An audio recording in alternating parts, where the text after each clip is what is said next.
Hundumtuu tunturiin kan turte kophaa kee eenyuun afaan guutee xinneessu maqaa kee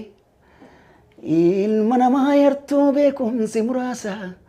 qalbii turaatessee itti buusaasa miixiin leenca wajjin wallaansoo dhaqaaree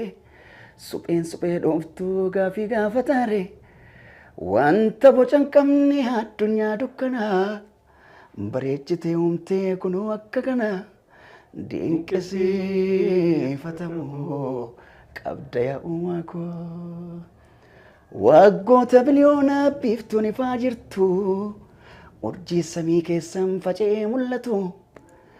ji'i halkan waarii falaachuuf baatu nuuf hin galle malee dinqii kee dubbatu allaattiin waaqarraa bineeldonni mana